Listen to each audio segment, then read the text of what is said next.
Welcome to Our Treasure, Our Culture. Today we are going to talk about Rishi Panchami.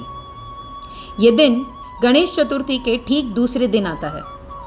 इस दिन हिंदू धर्म के अनुसार लोग उपवास रखते हैं, पूजा करते हैं और पूजा के द्वारा 7 ऋषियों को सम्मान देते हैं. ऐसा कहा जाता है कि इस पूजा के द्वारा वे अपने किए गए सारे अपराधों के लिए माफ़ी मांगते हैं. ठीक इसी तरह इस दिन को जैन धर्म में संवत्सरी कहा जाता है.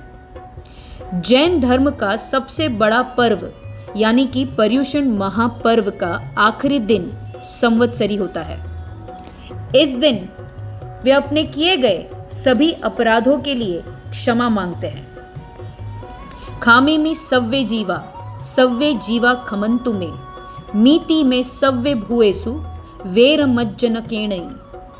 On this great day, I request your forgiveness if I may have hurt you intentionally or unintentionally by thoughts, words or action. Then I say, Michhami Dukkadam. Michhami Dukkadam means sorry. Guys, sorry बहुत ही important होता है. Indirectly, this day is actually apology day for whatever we have done to anyone with our action, with our thoughts. We might have hurt anyone. We apologize on this day.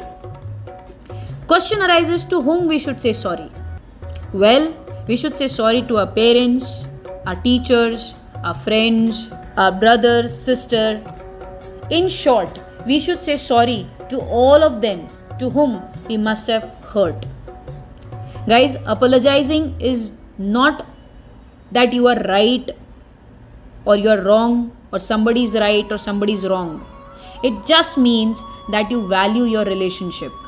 Well, now question arises, what if my mistake is not there? Then why should I apologize somebody? Why should I say sorry to somebody? For this, guys, every person has a different perspective to look at the situation. हो सकता है कि जिस चीज़ को हम देख रहे हैं एक अलग नज़रिए से, उसी चीज़ को कोई और किसी और नज़रिए से देख रहा हो. मतलब हमें लग रहा हो कि हमारी कोई गलती नहीं है, बट वही चीज़ सामने वाले को हर्ट कर रही हो. I'll give you one example. There was one boy. He was little hefty. His body posture was not good. तो लोग उसका मजाक उड़ाते थे, उसे चिढ़ाते थे. कुछ दिन तक तो उसने बर्दाश्त किया, बट फिर धीरे धीरे उसने घर से बाहर निकलना बंद कर दिया. उसने स्कूल जाना बंद कर दिया, बाहर खेलना बंद कर दिया, क्लासेस जाना बंद कर दिया, अपनी मम्मी के साथ रिलेटिव्स के पास जाना बंद कर दिया और वो घर पे कैद बनकर रह गया, जिसकी वजह से वो धीरे धीरे डिप्रेशन में चला गया. दोस्तों, जो चीज़ शायद हमें मजाक लग सकती है, हमारे लिए फ़न हो सकती है, वो किसी और के लिए बहुत ज़्यादा हर्टिंग भी हो सकती है. इसीलिए कई बार भले हमें लग रहा हो कि हमारी कोई गलती नहीं है, हमारी कोई मिस्टेक नहीं है, फिर भी इट इज़ बेटर टू से सॉरी. सॉरी बोलने से ना कोई छोटा ना कोई बड़ा हो जाता है. सॉरी एक ऐसा सिंपल सा वर्ड है जिससे हम हमारे रिलेशन संभाल सकते हैं. हमें सबसे पहला सॉरी हमारे पेरेंट्स को बोलना चाहिए. They have done lot of for us.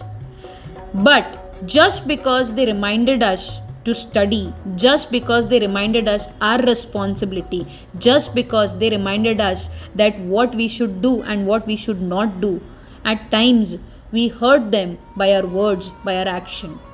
So we should begin saying sorry to our parents. Remember guys, relations are like a book and mistake is like a page.